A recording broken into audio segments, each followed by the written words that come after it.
Hello everyone, this is M. Gonzalez from Infinite Magic. Welcome to my channel. Para po sa mga baguhan, we welcome you. At para po sa mga datihan, welcome pa rin. Ayan. Bago po ang lahat, huwag pong kalimutan to subscribe to my channel. Click that notification bell at marami tayong matututunan sa channel na ito. Okay. Now, ang pag-uusapan po natin ngayon ay mga panaginip na nagbibigay ng senyales na tayo po yayaman o may darating na biyaya. Naku, diba?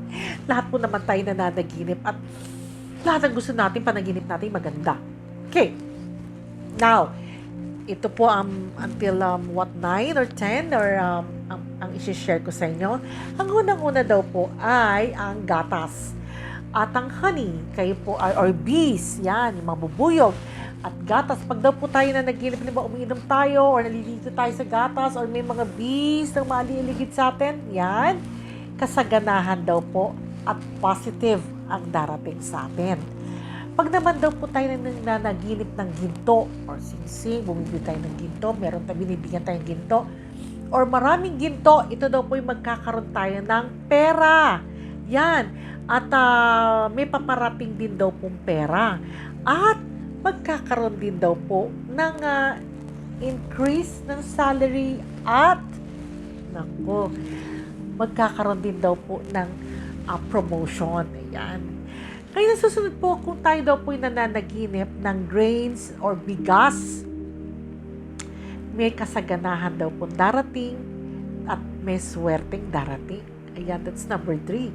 Kaya number 4, pag naman naginip tayo ng number 8, alam niyo naman na number 8 is infinity sign, never-ending happiness, never-ending abundance. Ayan.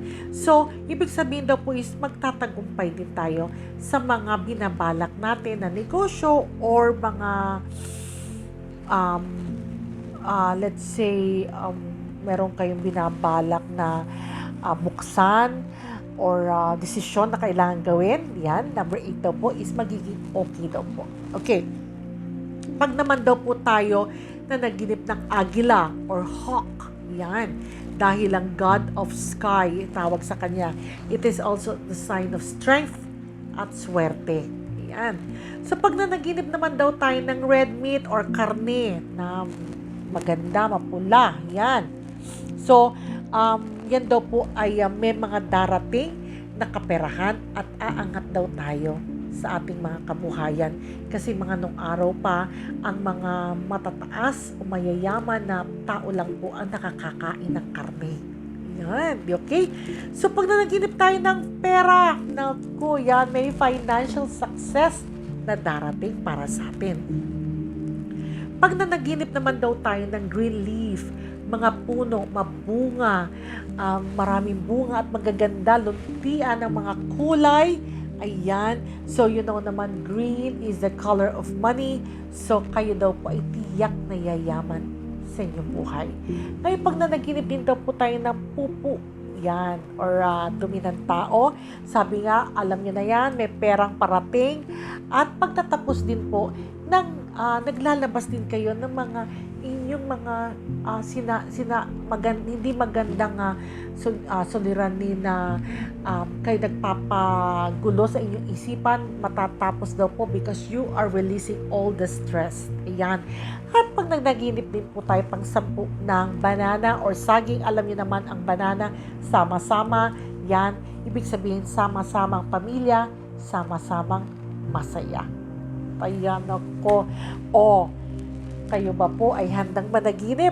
Tapo, ilagay lang po nyo. Have a dream journal beside your bed para pag nanaginip kayo, okay, alam nyo na. And put the date. Para pag tama nga, totoo nga, nanaginip nga ako ng pera, nanaginip nga ako ng punong hitik na hitik sa bunga. At totoo nga, may tumating sa akin biyaya. O hindi ba maganda?